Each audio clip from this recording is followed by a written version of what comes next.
Adolfo Alvarado Belloso, nuevamente en el conversatorio virtual sobre temas procesales, que la Academia Argentina de Derecho Procesal realiza como tarea de extensión universitaria para la maestría en Derecho Procesal de la Universidad Nacional de Rosario.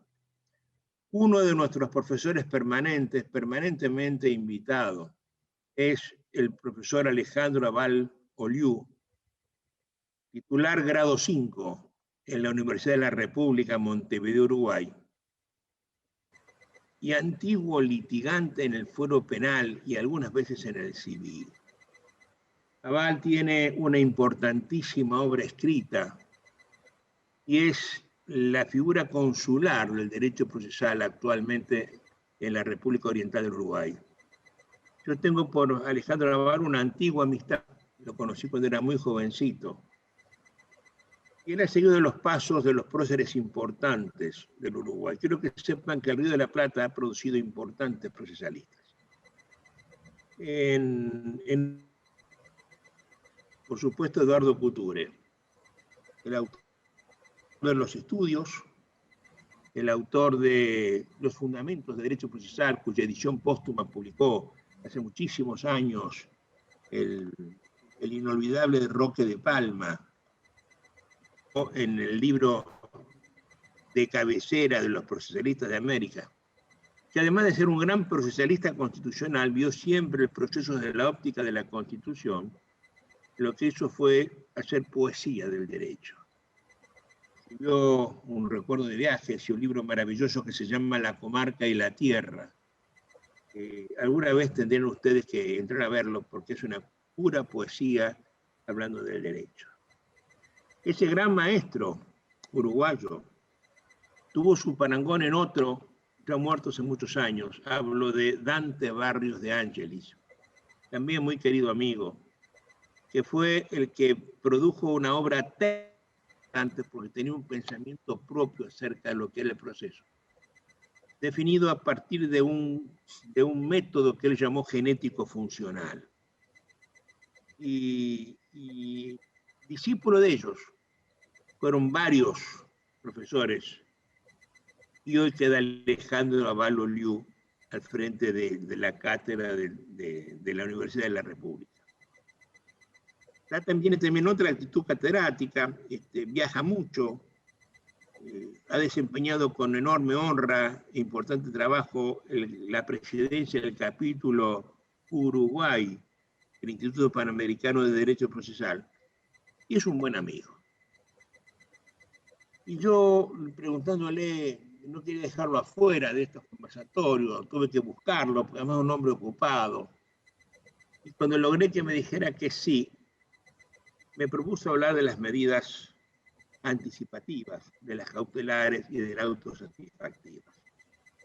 Yo una brevísima introducción al tema para luego charlar con Alejandro Aval. En la Argentina, donde estas cosas comenzaron a pasar, después del embargo, la cautela importante que se normó alrededor de los años 60 fue la prohibición de innovar, que tenía características propias, requisitos propios. No solo el bonus fumus iuri, el peligro en la demora, sino también la existencia de proceso pendiente, no se puede hacer antes de, cual el embargo preventivo, y la condición de que lo que se quería prohibir de innovar no se hubiera innovado.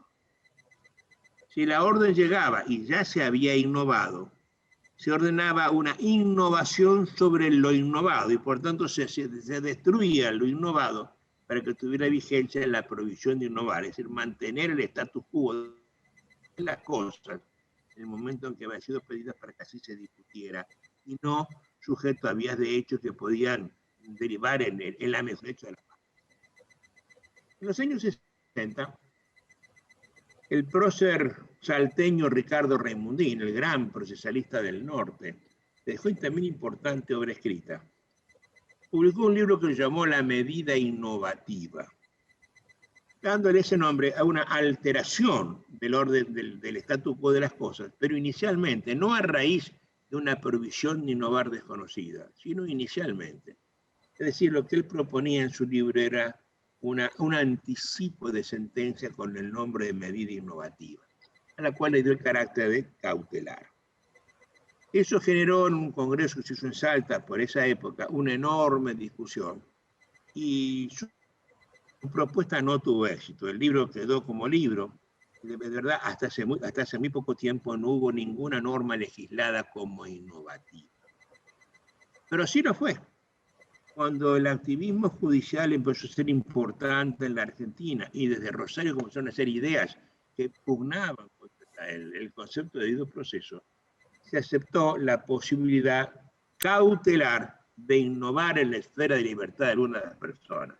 Así, por ejemplo, ordenar abrir una farmacia o cerrar una farmacia, dando o no fianza, ya lo veremos eso en su momento, pero sin la contestación previa de un proceso vigente.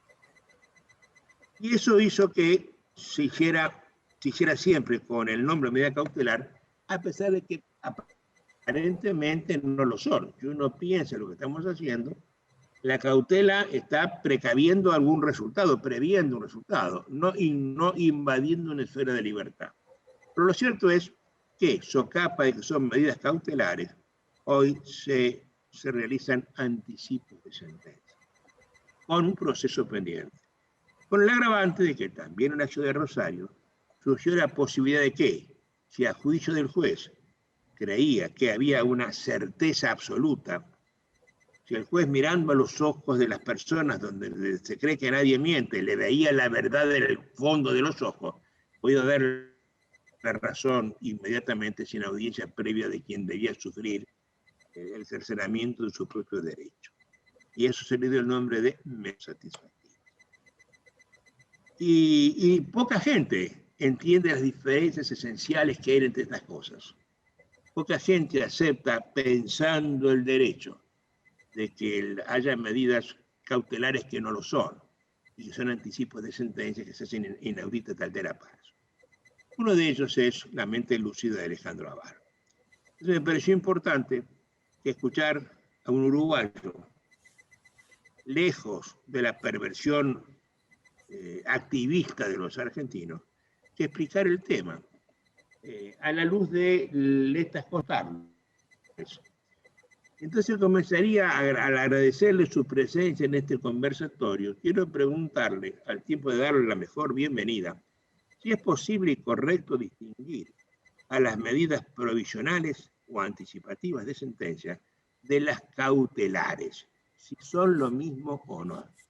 Mi querido Alejandro, te agradezco tu presencia en este conjunto de maestrías y te escucho la respuesta con toda atención. Bueno, muchas gracias, Adolfo, por la presentación generalmente exagerada, como solés hacerlas. Y así que no le crean claro todo lo que dice. Realmente es muy generoso con los conceptos que suele dar de las demás personas a las que trata y quiere, como lo queremos a él. Ahora bien, hay en estas cuestiones también un problema de nombres, ¿no es verdad?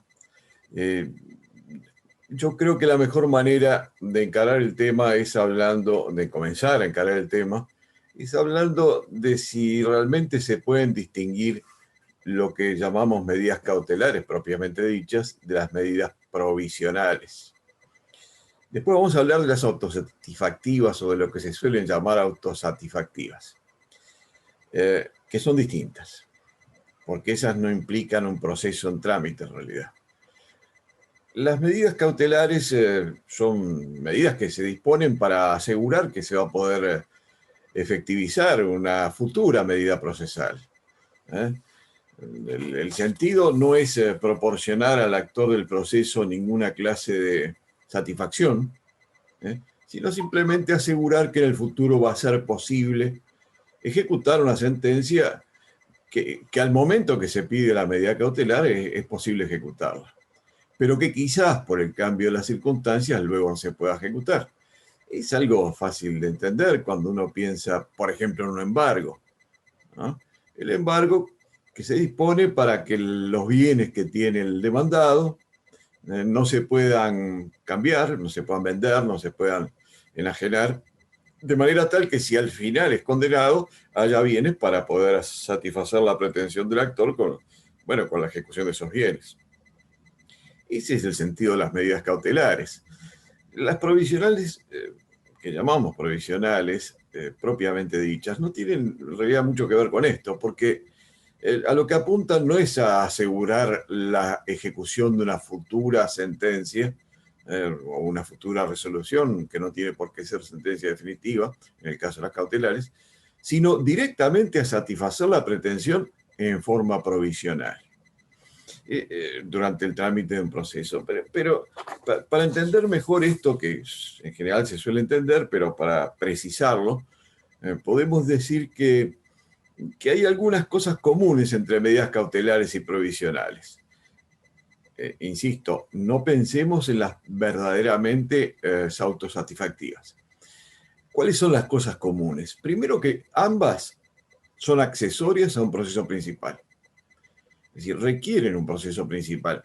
A veces se pueden disponer algún día antes, pero siempre sujetas a caducidad si no se presenta la demanda y se inicia propiamente el proceso. O sea, necesariamente debe haber un proceso principal en el cual tanto las cautelares como las medidas provisionales se insertan. Esto es importante porque nos va a ayudar a distinguir de las propiamente autosatisfactivas o llamadas autosatisfactivas.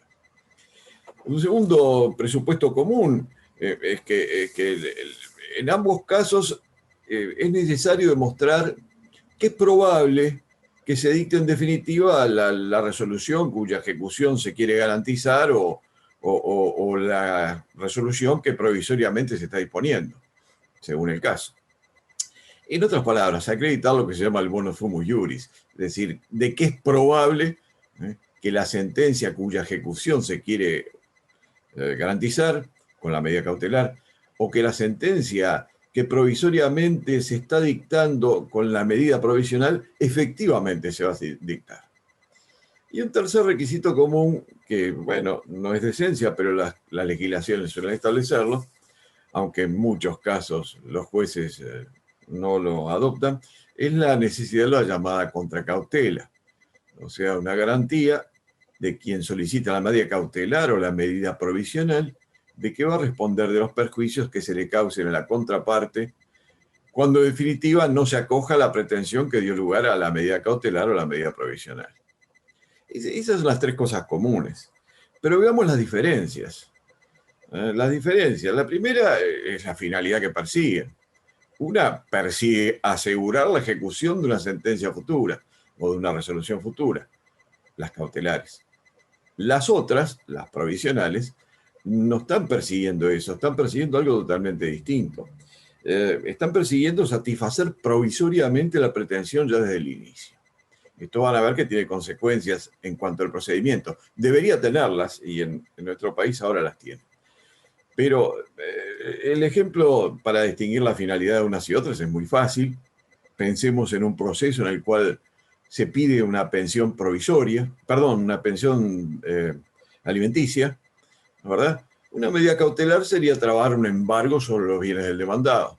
No satisface ni siquiera provisoriamente durante el trámite del proceso a la pretensión del actor, pero garantiza que en el futuro el embargo de los bienes del demandado va a permitir ejecutar la sentencia de condena al pago de la pensión alimenticia si efectivamente se dicta. En cambio, en el caso de la medida provisional es totalmente distinto. Lo que se pide en ese caso es que durante el trámite del proceso el demandado vaya pagando provisoriamente la pensión provisional que es requerida en la pretensión. Esa es la diferencia de la finalidad. La segunda diferencia es que, bueno, en principio las medidas cautelares, con algún detalle que no me puedo explayar ahora porque sería muy largo explicarlo, pero en principio las medidas cautelares solo proceden cuando se solicita una resolución de condena. En cambio, las provisionales pueden existir en cualquier clase de proceso, sea que la pretensión sea de una sentencia de condena, constitutiva o incluso meramente declarativa.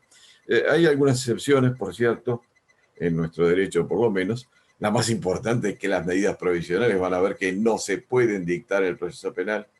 Las cautelares sí, las provisionales no. Y hay algunas otras cuestiones, como el ejemplo de que las provisionales tampoco se pueden dictar cuando se trata de cuestiones de Estado civil. Por ejemplo, no se puede decretar un divorcio provisorio ante el trámite del proceso de divorcio. Bueno, la tercera diferencia es que en el caso de las medidas provisionales no es necesario acreditar el periculum in mora que es necesario acreditar en el caso de las medidas cautelares. Si uno pide una pensión provisoria, no hay que acreditar que es posible o probable que el demandado sea insolvente y que no se pueda ejecutar la sentencia de condena. Eso es otro tema. Eso es lo propio de las medidas cautelares. En las medidas provisionales, en cambio, lo que se exige, lo que se suele exigir, y es correcto, es que haya una especial perjuicio para el actor en el caso de que no se satisfaga de una manera urgente su pretensión. En el caso de la pensión alimenticia, bueno, es un caso evidente, pero no es el único. Imaginen ustedes, por ejemplo, la prohibición del uso de una marca comercial que está causando un daño enorme. Si no se prohíbe el uso de la marca comercial por el demandado durante el trámite del proceso, al final del proceso esa marca comercial no vale nada. Imagínense ustedes otro ejemplo, un predio enclavado, se solicita una servidumbre de paso y durante el trámite del proceso el individuo, salvo que tenga un helicóptero, no puede ni entrar ni salir de su predio. Bueno, son casos en los cuales el perjuicio que está sufriendo quien pide la pretensión, quien plantea la pretensión, es un perjuicio particularmente difícil, dañoso. La cuarta diferencia es que en realidad estrictamente las medidas cautelares no son provisionales, porque no están destinadas a ser confirmadas o rechazadas por otra posterior resolución. En sí mismo no es así. En cambio, las medidas provisionales, justamente, la esencia de ellas es que tienen que ser confirmadas o rechazadas en el momento de la resolución definitiva. La quinta diferencia tiene que ver que en realidad los procesos en que es posible plantear las medidas provisionales, ya les dije, son prácticamente todos, salvo los penales, porque en los penales no es admisible. ¿Por qué no es admisible? Bueno, en el caso del Uruguay, por algo muy sencillo, porque hay un artículo 12 de la Constitución que lo excluye. Dice que nadie puede ser penado ni confinado sin forma de proceso y sentencia legal. Con lo cual, justamente se quiso excluir la posibilidad de que pudiera haber una prisión preventiva provisional. Esto no quita que pueda haber prisión preventiva cautelar. Si hay un peligro probado, un periculum in mora, de que el imputado y eventual futuro condenado se va a poder evadir, bueno, pues se puede disponer una medida cautelar consistente, por ejemplo, en su propia prisión preventiva, con ciertas características que deberían distinguirla de cualquier detención en un establecimiento carcelario de un condenado, cosa que no suele suceder. Pero en fin, pero la medida cautelar está permitida. La medida provisional en el proceso penal no está admitida, pero no es solo por el artículo 12 de la Constitución, también el Pacto de los Derechos Civiles y Políticos de la ONU o el Pacto de Derechos Humanos de San José de Costa Rica, para poner dos ejemplos, estrictamente están excluyendo en su texto la posibilidad de medidas provisionales en el proceso penal. Aclaro que en Uruguay, hasta que se modificó el código, era absolutamente común que la prisión preventiva fuera una medida provisional y no cautelar. Es decir, el proceso se acababa con la prisión preventiva. Lo único que se discutía era cuánto tenía que durar y punto. A nadie le interesaba después que hubiera o no una sentencia, salvo un asunto muy grave, naturalmente. Pero de regla, lo que se discutía era si por el hurto tenía que estar 4 meses preso o 5 meses preso. En prisión preventiva, naturalmente. Bueno. Una monstruosidad todo, ¿no es cierto? Totalmente. Porque... Era el ejemplo típico de una monstruosidad, como decís tú. Eso cambió bastante, aunque todavía no del todo. Fíjense por qué. Cambió bastante porque hay un código nuevo que entró en vigencia en el año 2017, muchísimo mejor, francamente acusatorio, con una cantidad de problemas que quizás se solucionen en el futuro, pero por lo menos básicamente muchísimo mejor que el anterior, ¿no? Y en este código está muy claro que la prisión preventiva, en principio, no puede ser sino una medida cautelar, pero nunca provisional. Si no hay un peligro de fuga, por más convencido que esté el juez de que el individuo es culpable, pues no debería ponerlo en prisión preventiva. Pero aquí que el mismo código, atendiendo a esas urgencias de los políticos, incluyó que también se pueden disponer medidas cautelares, que en realidad no son medidas cautelares, son medidas administrativas, por ejemplo, para asegurar la integridad del imputado. Fíjense qué disparate, ¿no? Para asegurar, o sea, hay un imputado y para asegurar que no lo linchen. Para que no lo ahorque la gente, para que no lo linchen. Sí, para que no lo linchen, como en las películas del oeste de Estados Unidos, para que no lo linchen, el código autoriza que lo metan en prisión preventiva. No que la policía le ofrezca cuidado, que es la comisaría o lo que fuere, no, no.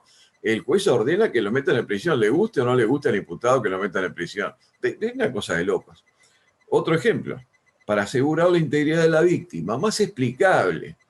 Pero en realidad también esa es una cuestión administrativa que no tiene nada que ver con la prisión preventiva como medida cautelar.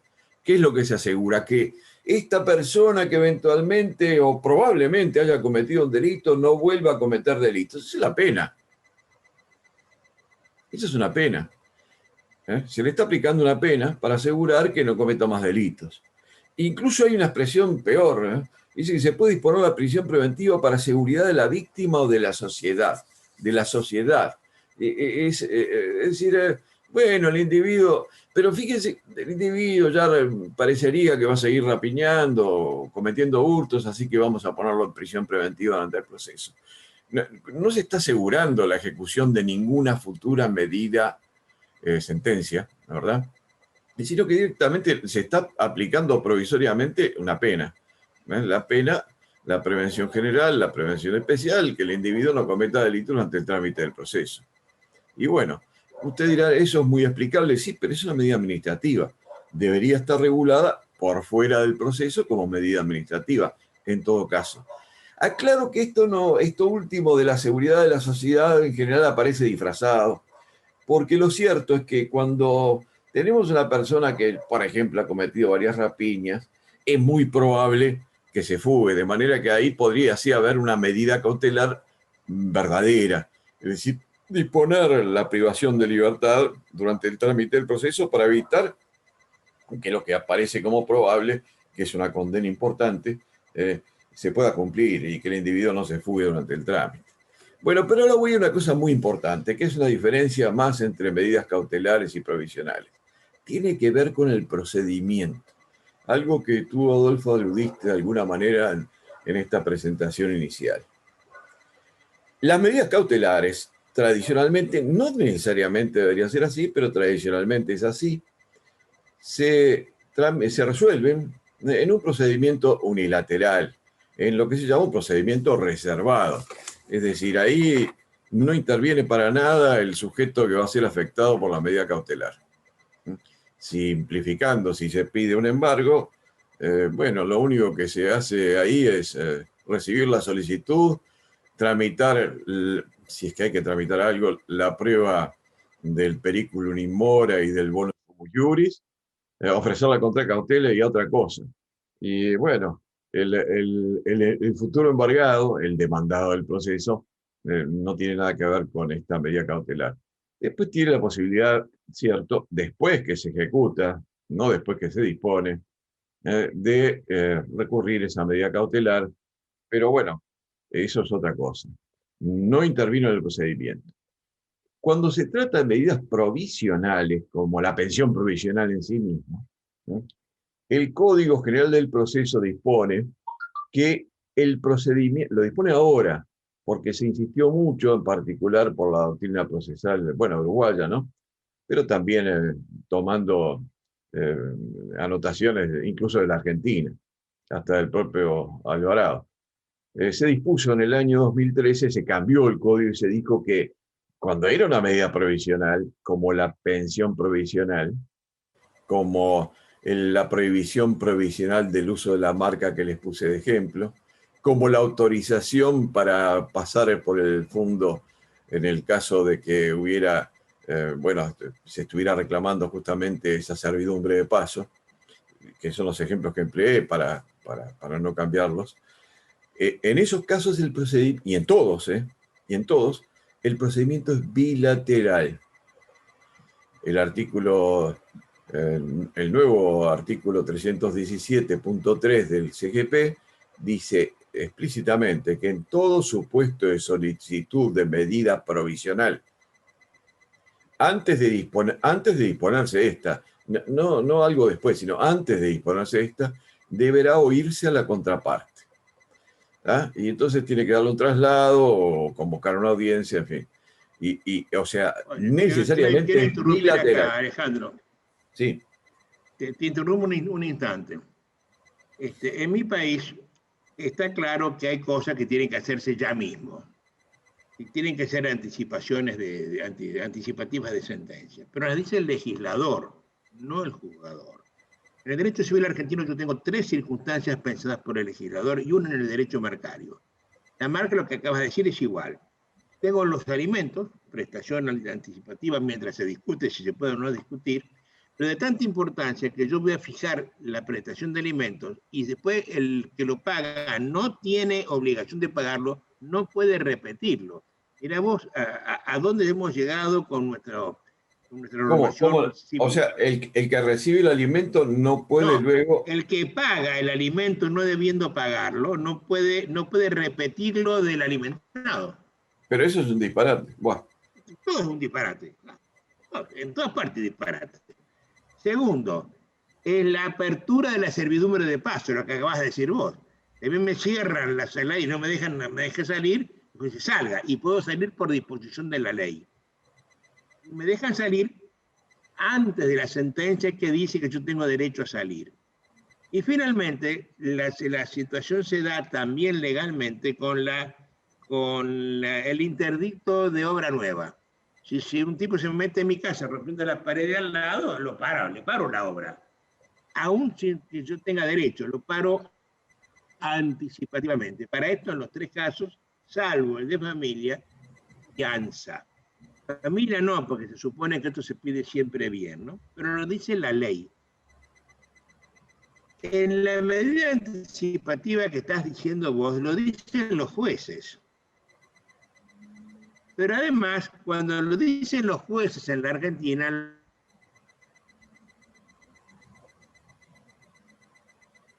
entendido perfectamente bien la distinción entre una cosa y la otra.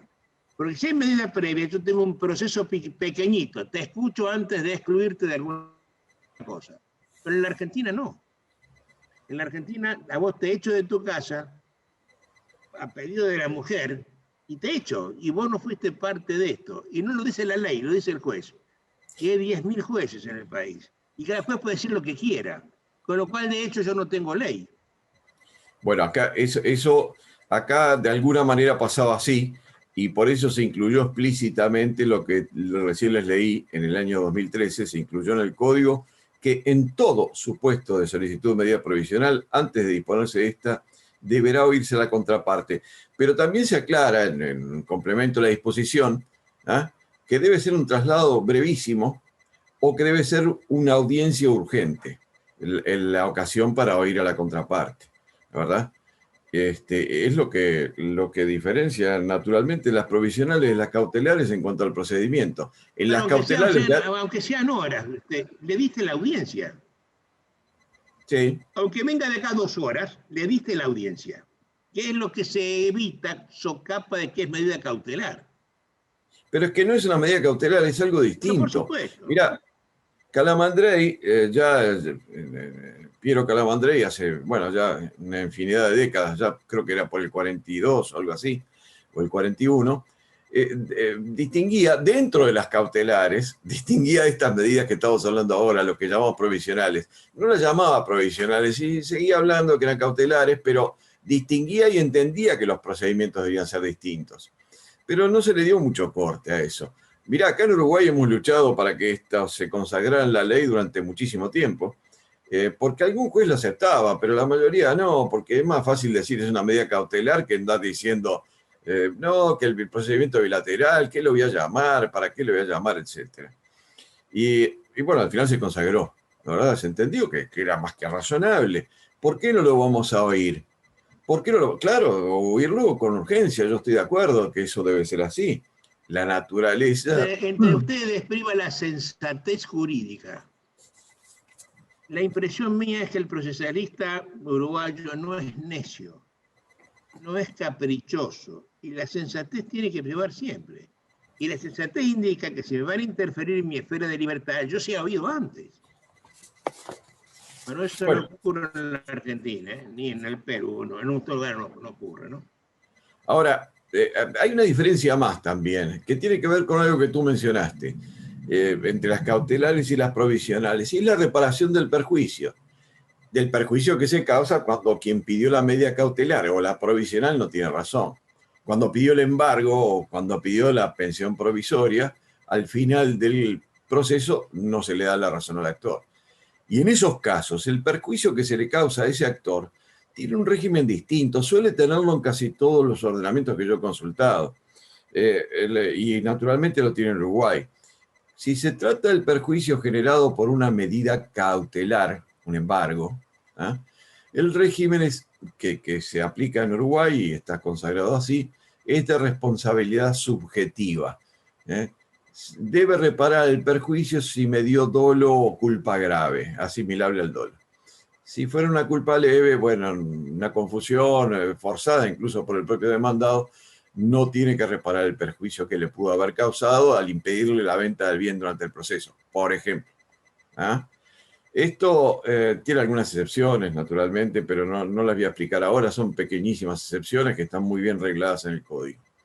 Cuando se trata de una medida provisional es distinto, porque en el caso de la medida provisional...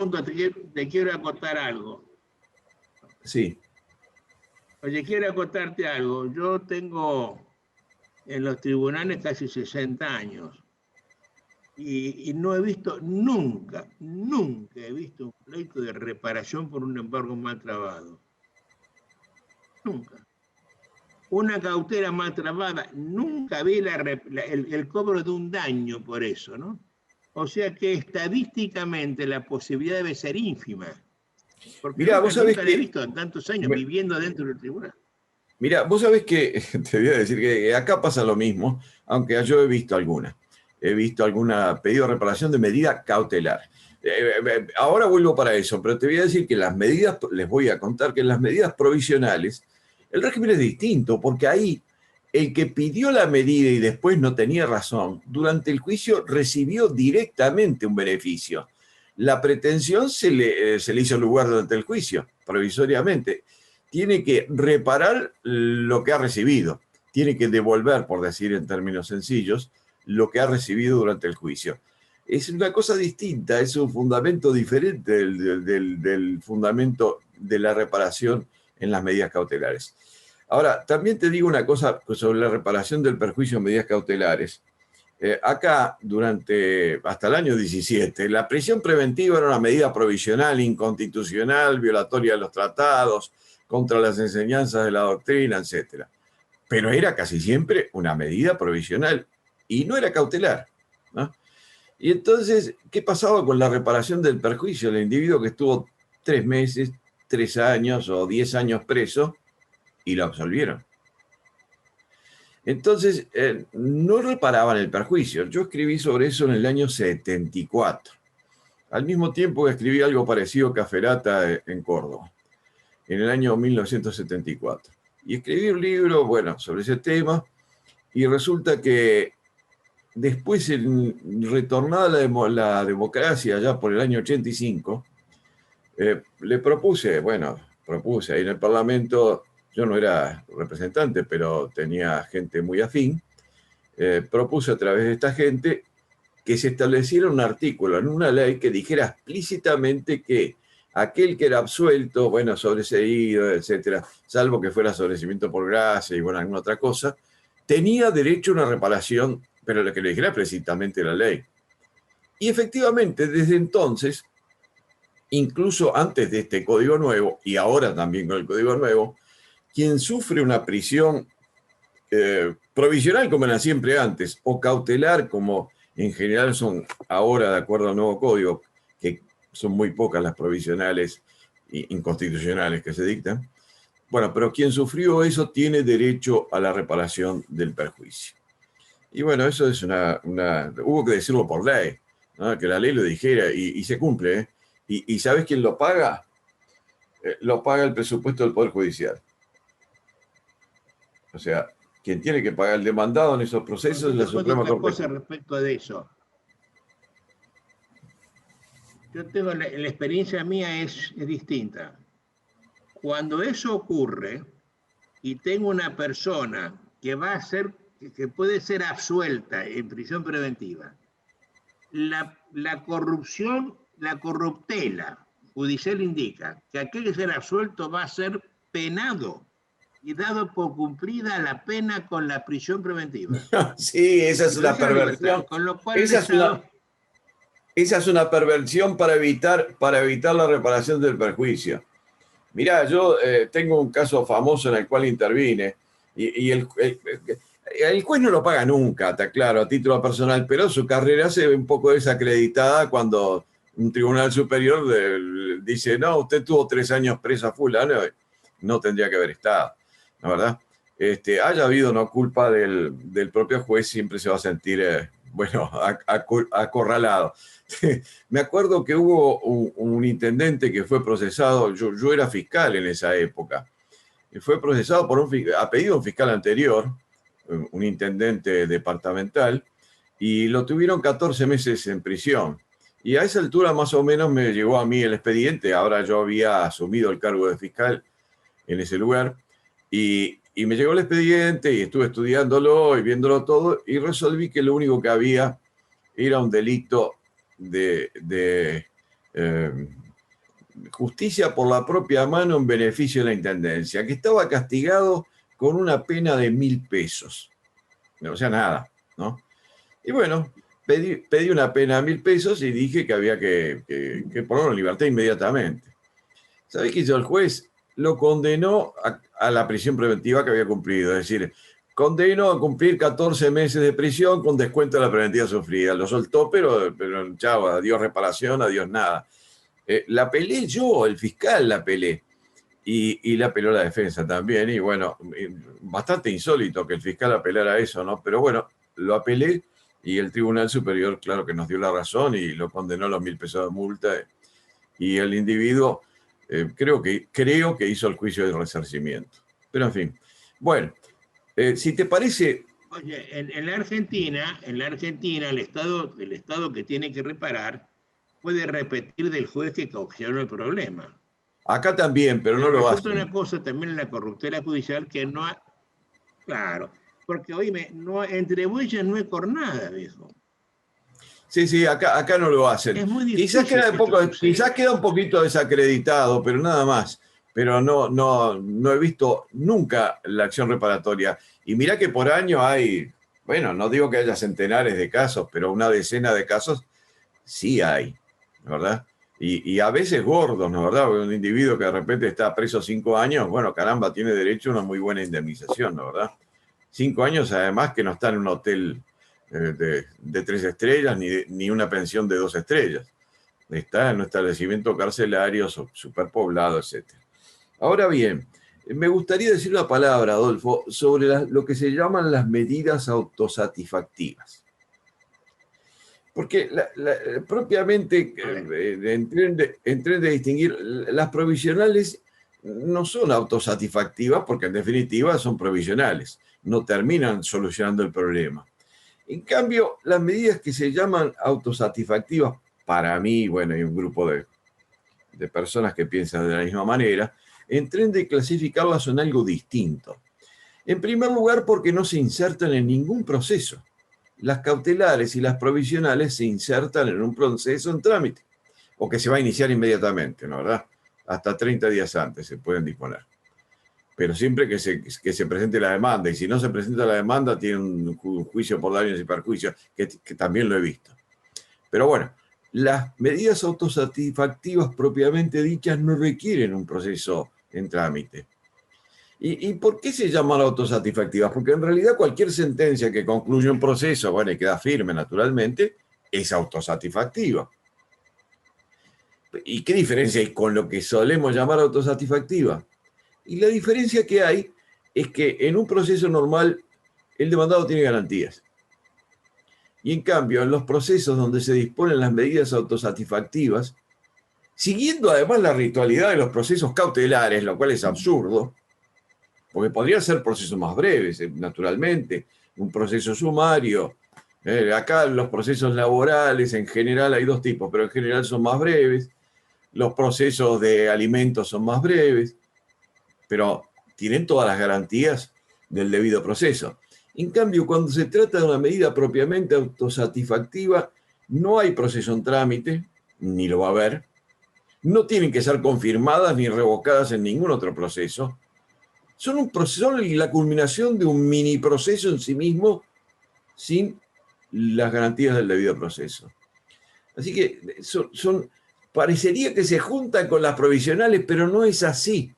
Las provisionales son provisionales y deben ser confirmadas o revocadas, no revocadas en sí mismas, sino rechazadas, y además es procedimiento bilateral, y además tienen, bueno, que reparar el perjuicio, etc. Las autosatisfactivas no. ¿Y de dónde hay? Y bueno, en Uruguay no se suelen disponer, salvo cuando la ley lo dice, pero hay un par de leyes, bueno, son 4 o 5 que lo dicen. Alguna disparatada que tiene que ver con la violencia doméstica y las cuestiones de género, que no es que no haya que proteger esas cosas, es perfecto, pero esas leyes se hicieron en Uruguay a los empujones de, llamémosle, de la presión de pequeños grupos políticos que fueron presionando y dispusieron cualquier cosa. Y también hay algún caso distinto, por ejemplo, en materia comercial. Hay una intervención social prevista en la Ley de Sociedades Comerciales que está vigente, en la cual no solo se dispone por el procedimiento unilateral la intervención de la sociedad, ¿no?, sino que además se dice, y no será necesario tramitar después ningún proceso. Lo dice la ley con esas palabras, ¿no? Bueno, entonces, cuando uno quiere hablar de las autosatisfactivas propiamente dichas, que en algunos países, creo que de alguna manera en la Argentina, se expanden brutalmente, en Uruguay no, por lo menos no las confundimos con las provisionales. Las provisionales se insertan en un proceso en trámite y deben ser confirmadas o modificadas, sustituidas o eliminadas para el futuro. Dan lugar a reparación y el procedimiento es bilateral. En cambio, esas autosatisfactivas es totalmente distinto. No hay proceso en trámite, no deben ser confirmadas ni revocadas nunca, son definitivas, pero definitivas logradas en un procedimiento unilateral. Bueno, en fin, quería simplemente hacer esa anotación porque... Yo eso quiero que sepa que eso se inventó en Rosario, eso lo inventó el profesor Peirano, sí, lo sé. En Rosario y se aplica indiscriminadamente en un montón de asuntos. Yo lo explico de otra manera al tema. Yo lo explico así. Se dice que el proceso es un instrumento. Es decir, si yo tengo para una medida cautelar, desde la demanda hasta la sentencia, un cierto tiempo, que es el trámite del proceso, yo le pongo un accesorio al proceso que puede ser el embargo preventivo. Y entonces digo, esto que es un accesorio depende de la suerte de esto. Este es el instrumento propiamente dicho, el principal es un instrumento accesorio. Si este se cae este. Sí. En la autosatisfactiva no es así. Yo tendría que tener esto, y este es lo accesorio, pero en autosatisfactiva yo saco esto y me quedo solamente con esto. Pero esto es cautelar, esto es un procedimiento inaudito et altera pars. Y entonces Peirano se queda con esto como la sentencia. Por eso esto se autosatisface. Ni hay proceso previo, ni conjunto, ni posterior. Porque esto es ya que el juez cree que hay una certeza en el derecho. Y eso lo hace mirando a los ojos de la persona. Si cree que tiene razón, lo condena a otro. Es decir, siempre digo, lo que hace el juez, cuando yo voy a la catedral y una viejita me pide limones, le pongo yo una moneda en la mano. El juez al otro, págale, y él se va. Es decir, lo hacen, los jueces activistas son muy piadosos, hacen que otros paguen lo que a ellos se les ocurre. Y por eso es autosatisfactiva, ¿no? No precisan proceso. Pero a eso, la perversión está en que tiene un carácter cautelar. Sí, no precisa proceso y además no está rodeado ni siquiera ese mini proceso de la más mínima garantía del debido proceso, pero ni la más mínima. Ahí el demandado ni corta ni pincha. En fin. Acá nos pone que Colombia es juzgamiento. Claro que es juzgamiento, pero en un procedimiento, no en un proceso. Esto lo hace el juez sin oírlo a aquella persona a quien le va a hacer, le van a caer los efectos adversos. Mira, acá se trata, por ejemplo, de una mujer va y le pide al juez que lo excluya al marido de la casa porque le pega. Y el juez, sin oírlo al marido, le prohíbe la entrada. Hace Sí, 4 o 5 meses, un marido se va a trabajar. Vuelve a su casa y tiene la llave, y la llave cambiada. Entonces va y se queja. Y entonces del otro lado le aparece la mujer con su amante, haciéndole pito catalán. El cuento que le hicieron al juez para que la chica se quedara retosando con su amante. Son este tipo de perversiones. Porque eso es sin fianza, sin audiencia previa, al solo pedido de la parte. sí, además en Y general sin ahora vos tramitar. tenés que salir a Pará, apelar la resolución. y en general sin. No, no es similar, ahora después voy a hacer un comentario. Y en general sin ninguna clase de prueba. Porque además se hace hacer Por al supuesto, simple. le cree directamente. Mirá, acá hay una discusión porque hay una ley, bueno, el Código de la Niñez, otro código, otro invento legislativo plagado de desastres procesales, se establece que la demanda de alimentos, en la demanda de alimentos para un menor, el juez debe disponer siempre la pensión provisoria, pero sin prueba y sin oír a nadie. De entrada, punto. Así nomás, ¿Y ¿verdad? qué le fija entonces? ¿A qué le fija? Ah, lo Si que no no tiene sé, parámetros para es que fijar una cifra. le cree a la demanda. Le cree a la demanda. Lo mismo ocurre en el caso de las, bueno, podría decir muchos casos, pero de supuesta violencia doméstica o verdadera, no importa, en la cual ocurren cosas como esta que dijiste tú. Le dice al juez una persona, en general una mujer, pero bueno, puede ser alguna vez al revés, le dice, ay, mi marido me pega. Y chau, se acabó. Se le prohíbe hasta el acercamiento a la vivienda en 500 metros, ¿verdad? Y ¿saben cómo? A veces por teléfono, porque es una cosa insólita, ¿no? La denuncia es una cosa de locos, todo por teléfono, ni siquiera se instrumenta, porque la ley prevé que el juez podría después que dispone eso, llamar a una audiencia. No lo hacen, porque la ley es muy confusa y está mal redactada. Ahora, si tú me permitís, hay un participante en el curso que acaba de decir que lo mismo pasa con los procesos monitorios. Por ejemplo, el proceso en el cual se pretende el cobro de un vale. Sin embargo, en esos casos hay dos diferencias, me parece a mí, Claro. que son importantes. La primera, que la prueba necesariamente debe acompañar a la demanda y debe ser una prueba exhaustiva. Si yo pretendo ejecutar un vale, tiene que tener, bueno, el papel correcto, sin trazos de haber sido alterado, pero tiene que tener la firma del deudor certificada por un escribano público, si no, no corre. Por lo menos en Uruguay es así. Y además, si bien se le condena sin oír al demandado, si el demandado se opone, queda en suspenso la condena, no se ejecuta, es totalmente distinto. No es como las medidas autosatisfactivas, que es algo diferente. Ahí se ejecuta de entrada y punto. Lo que decías tú, le prohíben entrar y le prohíben entrar a la casa y chao.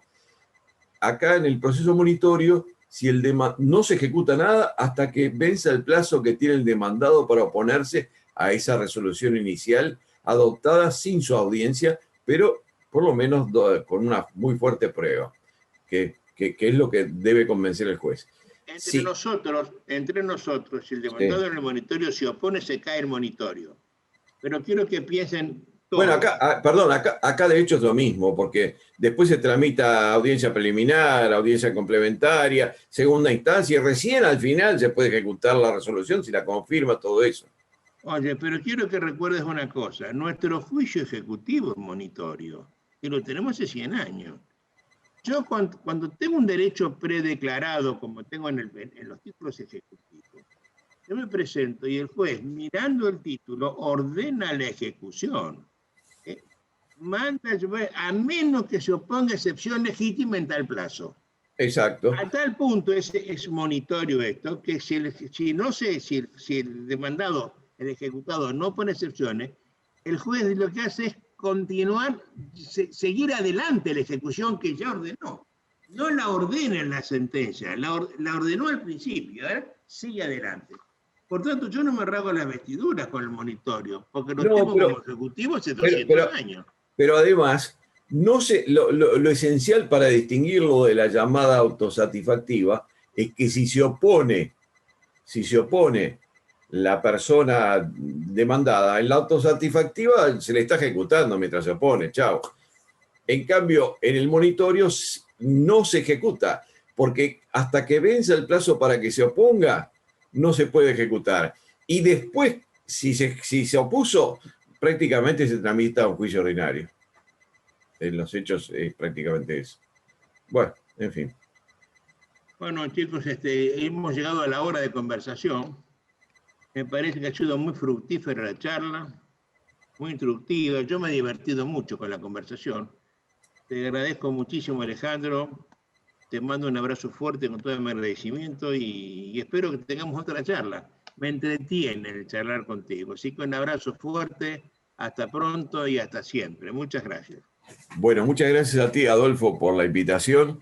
Gracias a los cursantes por la paciencia de escucharme. Que bueno, a esta hora a veces se hace más difícil.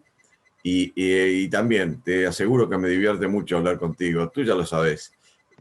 Es cierto que es muy poco lo que podemos discrepar tú y yo, pero bueno, de todas maneras a veces discrepamos en algo y bueno, nos divertimos también. Así que un abrazo muy grande